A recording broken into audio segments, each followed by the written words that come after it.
साथियों, जय हिंद, जय भारत। हाँ, आज हम बैठे हुए हैं अपने ठगी पीड़ित जमाकर्ता परिवार के केंद्रीय कार्यालय राजधानी दिल्ली में। हमारे साथ हैं, आप देख पा रहे होंगे, हमारे अलीगढ़ मंडल के अध्यक्ष भाई वीरेंद्र सिंह जी और डॉक्टर हनीफ साहब अमरोहा से आए हुए हैं, हमारे जिला अध्यक्ष हैं। भाई मनोज कुमार जी हमारे प्रदेश के महासचिव हैं, उत्तर प्रदेश के अमरोहा से ही हैं। डॉक्टर मुन्ना साहब हमारे अमरोहा से ही हैं, हमारे प्रदेश के महासचिव हैं। और आज हम मेरी आवाज़ सुन रहे होंगे आप, अभी मैं दिखा दूंगा आपको अपना चेहरा भी थोड़ा सा, ताकि सबको तसल्ली हो जाए, सांत्वना मिले और ताकत मिले भुगतान की इस लड़ाई को अंजाम तक पहुंचाने की। तो आज कुछ दूसरे साथियों की भी मीटिंग थी, उसमें आए हुए थे तमाम साथी, और फिर अब हम यहाँ चर्चा कर रहे हैं कि आगामी रणनीति क्या हो, ऐसी क्या योजना हो ताकि जल्दी से जल्दी देश के 42 करोड़ ठगी पीड़ित जमाकर्ता परिवारों का पैसा उनको वापस मिल सके। हमारा मुद्दा तो वही है, बर्ड्स एक्ट वाला ही, कि हम तो बर्ड्स एक्ट के तहत ही चाहते हैं अपना पैसा मिले। मोदी जी भी पीछे विराजमान हैं चित्र में, भारत के प्रधानमंत्री हैं यशस्वी, और बड़ा भरोसा है हमारे तमाम साथियों को कि मोदी जी अपने कर कमलों से ही हमारा सबका भुगतान सुनिश्चित करेंगे। वो स्थितियां नहीं आने देंगे कि हमें मोदी जी से ही लड़ना पड़ जाए, जिन्होंने देश के 42 करोड़ ठगी पीड़ित जमाकर्ता परिवारों को भुगतान की गारंटी का अधिकार देते हुए बर्ड्स एक्ट बनाया है। तो मुझे भी उम्मीद है, दिखता है कि हाँ भाई नरेंद्र मोदी जी ही इस काम को कर जाएंगे। वो ऐसे हालात उत्पन्न नहीं होने देंगे कि हमें उनके साथ कोई गुत्थम गुत्था होना पड़े या लड़ाई करनी पड़े, ये संघर्ष क्रांति की ओर बढ़े। ये अभी हम भी नहीं चाहते, देश के हालात ठीक नहीं हैं, क्रांति वाले नहीं हैं। तो डॉक्टर साहब, सबसे पहले मैं आपसे ही पूछना चाहूँगा कि आप देश के ठगी पीड़ितों को क्या संदेश देना चाहेंगे। ये जो लड़ाई चल रही है हमारी मिशन भुगतान के रूप में, जनसभाओं के रूप में, 31 जुलाई का जो हमारा दिल्ली का कार्यक्रम है शहीद आजम भगत ऊधम सिंह जी के शहादत दिवस पर। जी डॉक्टर साहब। हमारे माननीय मुख्यमंत्री जी, प्रधानमंत्री जी, योगी जी सब मिलकर हमारा जो है पेमेंट करा दें 42 करोड़ जनता का।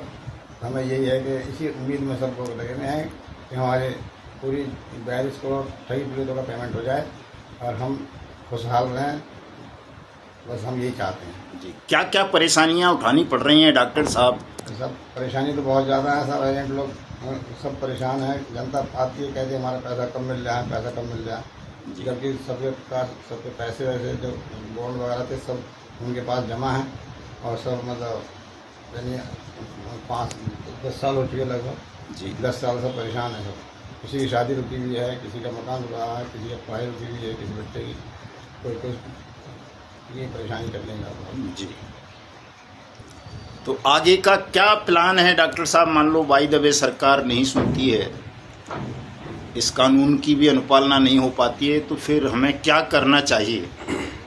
साहब फिर तो मुकाबला ही करना पड़ेगा सरकार का। बिल्कुल मतलब मुकाबले के लिए तैयार हैं? हाँ बिल्कुल, रहना पड़ेगा साहब। 42 करोड़ जनता जो हमारे साथ होगी तो फिर तो हमें मुकाबले बिल्कुल जब विवश कर देगी सरकार और शासन व्यवस्था हमें लड़ाई के लिए, तो करना ही पड़ेगा, अंतिम विकल्प वही है। वीरेंद्र सिंह जी, आप जरा कुछ बताएंगे। आप भी बहुत व्यथित हैं, पीड़ित हैं, आमतौर पे आपकी आंखों में आंसू भरे रहते हैं, और जो आपके साथ हुआ है इन ठगी प्रकरणों में फंस जाने के कारण, वो मैं समझता हूँ बहुत दुखदाई है, दयनीय है। आप क्या संदेश देना चाहेंगे देश के लोगों को? आपको वैसे पहले मैं संदेश दे दूं कि आपको घबराने की आवश्यकता नहीं है, लड़ने का साहस करना है, और जब हम ये साहस जुटा लेंगे तो इस लड़ाई में निश्चित रूप से हमारी जीत होगी, हारेंगे नहीं। जी वीरेंद्र जी। जय हिंद, जय भारत। सर मैं क्या बताऊं सर, मैं तो घर से बेघर हो गया हूं। दिन प्रतिदिन कॉल आती रहती है। घर क्षेत्र में तो बहुत बड़ा हादसा हुआ है, आपको पता है, मेरे ग्राम पंचायत फुल रही है। अच्छा, हाथरस वाले प्रकरण की बात कर रहे हैं, सूरजपाल जी वाला जो जी जी जी सर, मेरे गांव की स्थिति है। तो काफी लोग परिचित तो काफी चले गए हैं, तो वही सदमा मतलब सर नहीं उभर पा रहा हूँ मैं। और मैं चाहता हूँ कि सर मतलब सारे 42 करोड़ परिवारों का भुगतान हो, समय से हो। हम सब एक हैं सर, वो एक ही रहेंगे। धन्यवाद वीरेंद्र सिंह जी आपका। अब हमारे साथ हैं हमारे प्रदेश के महामंत्री मनोज कुमार जी। मनोज साहब, स्वागत है आपका। आप कुछ कहें देश के 42 करोड़ ठगी पीड़ितों को, ताकि उनमें इस लड़ाई के प्रति, आंदोलन के प्रति, भुगतान के प्रति, शासन और कानून के प्रति भी एक भरोसा पैदा हो और लोगों को ये आभास हो कि हाँ, उनका पैसा उन्हें मिल जाएगा इस मार्ग पर चलने से। जी, जय हिंद, जय भारत। सर्वप्रथम मैं सभी का धन्यवाद देना चाहता हूं और आपका धन्यवाद देना चाहता हूं माननीय मदन लाल आज़ाद जी, जो इसकी लड़ाई को लेकर चल रहे हैं, हमारे राष्ट्रीय संयोजक ठगी पीड़ित जमाकर्ता परिवार के। तो उनका बहुत बहुत आभार, बहुत बहुत धन्यवाद।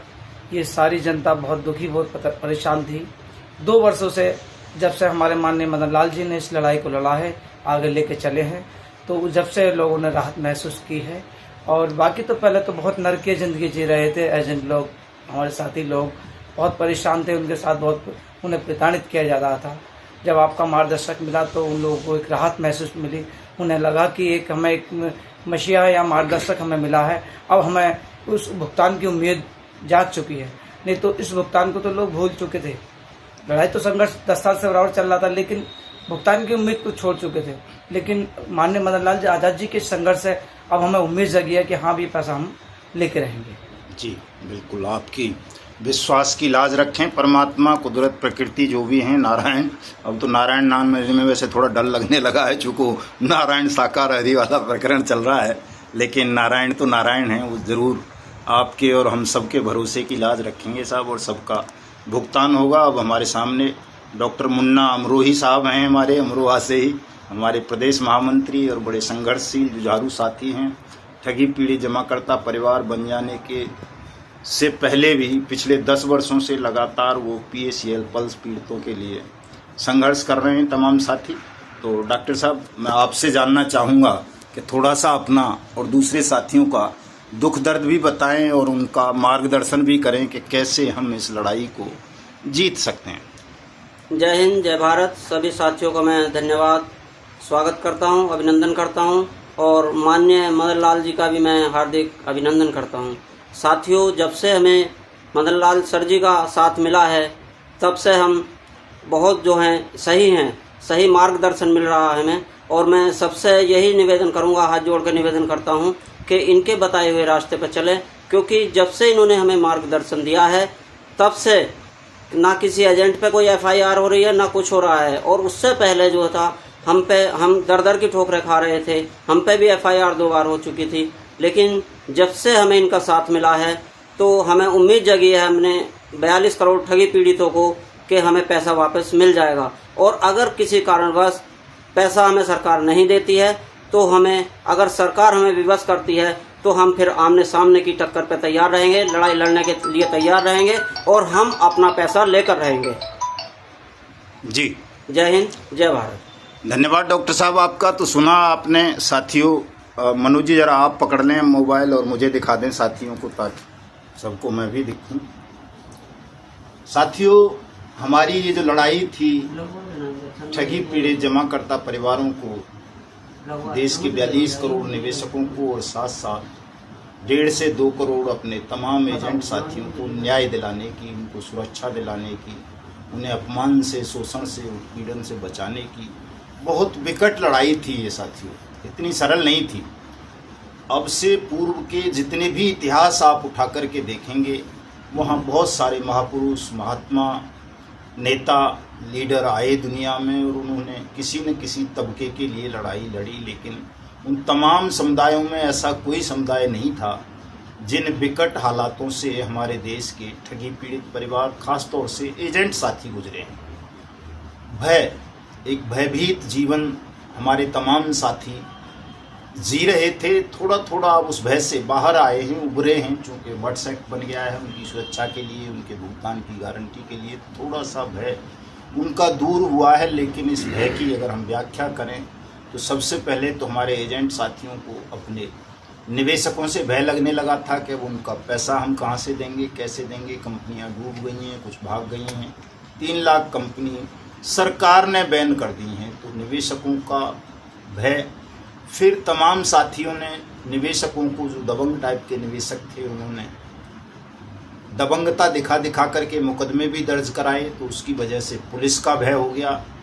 तमाम एजेंट साथियों को लगने लगा कि हमने कोई अपराध कर दिया है और कभी भी पुलिस हमें पकड़ के अंदर कर सकती है। तो पुलिस का भय, पुलिस के भय के कारण, दबंग निवेशकों के भय के कारण बहुत सारे एजेंट साथियों ने जगह जगह से कर्जे लिए। तो जो कर्जों में फंस जाता है उसका तो दुख मैं समझता हूँ विधाता भी नहीं समझ सकता। उसका दुख तो असीम किस्म का होता है। और ये जो कर्ज की बीमारी है, देश में नहीं, हमारे में, हिंदुस्तान में, सारी दुनिया में जितनी भी ज़्यादा आत्महत्याएं होती हैं वो कर्ज के जंजाल में फंस जाने के कारण होती हैं। कि आदमी कर्ज के जंजाल में फंस जाए और उसको अपमानित किया जाने लगे समाज द्वारा, तो ऐसा व्यक्ति आत्महत्या कर लेता है। इसी कारण से हमारे एजेंट साथियों ने भी लगभग 5 लाख साथियों ने आत्महत्याएं की। और हमने इस भय को निकालने के लिए कि उनको निवेशकों से भय न लगे, पुलिस से भय न लगे, हमारे एजेंट साथियों को वो कर्ज से भयभीत ना हों, समाज से ना भयभीत हों, किसी और चीज़ से ना डरें, उसके लिए ही हमने ठगी पीड़ित जमाकर्ता परिवार तपजप नामक संगठन का गठन किया। और मिशन भुगतान भारत यात्रा कार्यक्रम के अंतर्गत देश भर में ये जन जागरण किया।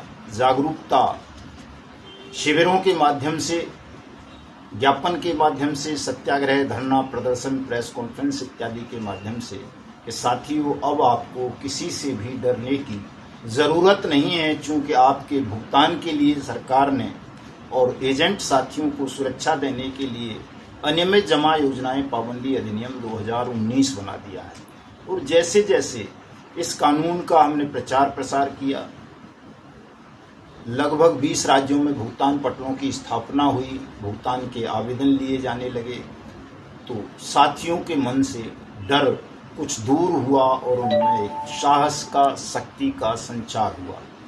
लेकिन दुर्भाग्यवश ये लड़ाई भी काफ़ी लंबी खिंच गई। लगभग 2 साल होने को जा रहे हैं हमें भी लड़ते लड़ते इस कानून के क्रियान्वयन के लिए, भुगतान के लिए।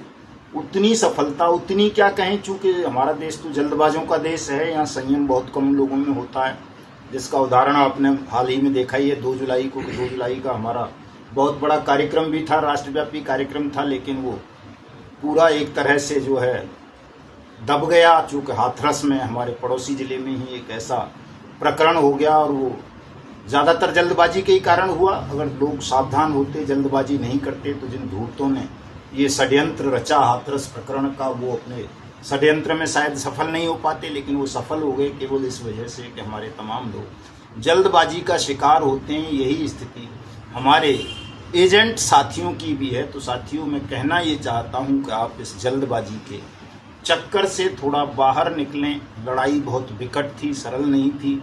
ऐसे डरे हुए लोगों को लड़ाई के लिए तैयार करना, उनमें भरोसा पैदा करना और फिर उन्हें लड़ाई के लिए तैयार करना बेईमान सिस्टम से और ठग साम्राज्य से, ये बड़ा कठिन काम था। ये काम अगर इतना सरल होता तो शायद बहुत लोग इसको कर चुके होते। हमसे पहले जब हम दृष्टिपात करें तमाम चीज़ों पे, तो कोई भी साथी इस काम को नहीं कर सका। इसका मतलब ये काम सरल नहीं था, बहुत कठिन था, अलग किस्म का काम था। लेकिन आज इसमें अगर हमको इतनी सफलता मिली है कि हमने लाखों लोगों को मौत के मुंह से बाहर निकाल लिया है, उनमें लड़ने का साहस पैदा कर दिया है बेईमान सिस्टम से, ठग साम्राज्य से, तो बहुत जल्दी हम इस लड़ाई को जीत लेंगे। आप सबका भुगतान होगा, ये तो तय है। मैं बार बार कहता हूँ कि मोदी जी को ही करना होगा ये। अगर मोदी जी नहीं करेंगे तो उनके साथ फिर हमारी लड़ाई भी बहुत विकराल होगी और हम दिखा देंगे मोदी जी को भी और तमाम राज्यों की सरकारों को भी कि आप में जनता से ज़्यादा शक्ति नहीं है। आप सच में जनता के नौकर हो और अगर आपने जनता की सेवा नहीं की, अपने स्वामी का हुक्म नहीं बजाया, कानून बन जाने के बाद भी इस कानून के अंतर्गत सबका भुगतान नहीं किया, एजेंटों का उत्पीड़न नहीं रोका गया, तो हम आपके स्वामी होने के नाते, देश की जनता होने के नाते आपको सत्ता से बिना चुनाव के भी कान पकड़ करके बाहर निकाल सकते हैं। ये ताकत हमारे पास है और धीरे धीरे अपनी ताकत का एहसास देश को होता जा रहा है। और 31 जुलाई को शहीद आजम ऊधम सिंह जी के शहादत दिवस पर हम ये सिद्ध कर देंगे कि सत्ता में बैठे हुए लोग कितने भी ताकतवर क्यों न हों, ठग कितने भी ताकतवर क्यों न हों, फिर भी वो जनता की ताकत के सामने कीड़े मकोड़े से ज़्यादा उनकी ताकत नहीं है। और अंततः आपको, हमको, सबको जीत मिलेगी। हम पूरी तरह से सत्य के मार्ग पर हैं। न्याय की लड़ाई है, विधि पूर्वक है, कानून सम्मत है, लोकतांत्रिक है, अहिंसक है। हम सिद्ध कर देंगे 31 जुलाई को कि किसी भी सरकार के पास सत्याग्रह से बड़ी ताकत नहीं है। सत्याग्रह सबसे बड़ी शक्तिशाली चीज है और इसके सामने न केवल नरेंद्र मोदी जी को बल्कि तमाम राज्य सरकारों को और समूचे उस विपक्ष को भी झुकना पड़ेगा जो विपक्ष आज देश के करोड़ों नागरिकों की इस समस्या की उपेक्षा कर रहा है, हमें अपमानजनक जीवन जीने के लिए विवश कर रहा है, उस राह की तरफ लेकर के जा रहा है जिस राह पर हम जाना नहीं चाहते। क्योंकि मुझे कई बार वो महाभारत की फिर याद आ जाती है कि भगवान श्री कृष्ण ने उस वक्त के राजा से, शासक से केवल 5 गांव मांगे थे। कहा था कि 2 न्याय अगर तो आधा दो और आधे में भी बाधा हो तो दे दो केवल 5 गांव, हम वहीं खुशी से खाएंगे, परिजन पर असिन उठाएंगे। तो हमारा भी केवल इतनी सी मांग है साथियों कि आप जो हमारा पैसा इन लाखों कंपनीज में आपने डुबो दिया है, उस पैसे को आप आपने ही जो कानून बनाया है उस कानून के अंतर्गत हमें वापस कर दो। हमें किसी क्रांति की आवश्यकता नहीं है, किसी आंदोलन की आवश्यकता नहीं है। हम केवल आपसे अपना भुगतान चाहते हैं, अपना पैसा वापस चाहते हैं। और अगर आप ये नहीं करोगे तो फिर एक बार देश महाभारत की तरफ चलेगा और आप सबको हम दंडित करेंगे अपने संकल्प के अनुसार। फिर चाहे वो कोई भी हो, हमारे अपने हों, बिराने हों, शासक हों, ठग हों, सब हमारी नज़रों में केवल और केवल ठग रहेंगे। तो तमाम साथी, चूँकि अभी मैं दिल्ली ही हूँ, इसी तरह से आप आकर के मिल सकते हैं। कोई भी साथी, आप सबका स्वागत है। और 31 जुलाई के कार्यक्रम की ज़्यादा से ज़्यादा, बढ़िया से बढ़िया जो भी हो सकता है वो तैयारियां करें कि हम 31 जुलाई को देश की सरकार को, विपक्ष को दिखा दें कि ठगी पीड़ित जमाकर्ता परिवार कोई वैश्यावृत्ति करने वाले लोग नहीं हैं, आप पर आश्रित नहीं हैं, ये सच्चाई के रास्ते पर हैं, ईमानदार हैं। और इनकी मांग की अनसुनी करना देश के पूरे पॉलिटिकल सिस्टम के लिए खतरनाक सिद्ध हो सकता है। आज आपने देखा होगा कि आंध्र प्रदेश में भी हमारे साथियों ने कितनी बड़ी मीटिंग की है, ज्ञापन दिया है और संगठन अब दक्षिण भारत में भी पूरी तरह से फैलने लगा है। हमारे कर्नाटक के अध्यक्ष और दक्षिण भारत के सह प्रभारी अप्पा साहब बुगाड़े साहब ने आज कर्नाटक में बहुत बड़ी मीटिंग की है। मैं इसके वीडियो के ऊपर ही लगा दूंगा, वो पिक्चर आप देख सकते हो कि अब आपका आंदोलन, आपका संगठन किस तरह से देश भर में फैलता जा रहा है। एक दुख भरी समाचार भी है, मैं उसके प्रति भी संवेदना प्रकट कर दूं कि हमारे गुजरात के अध्यक्ष सतीश भाई बांद्रे साहब के पिताश्री का कल आकस्मिक निधन हो गया है। मैं परमपिता परमेश्वर से उनको अपने श्री चरणों में स्थान देने का और उनके शोकाकुल परिवार को शक्ति प्रदान करने का विनम्र प्रार्थना करता हूं। तो मिलते हैं कल क्या आज रात को ही मिलते हैं साथियों। फेसबुक लाइव रहेंगे, कुछ चीज़ों पर बात करनी है, वही रात को 9 से 10 बजे। जय हिंद, जय भारत।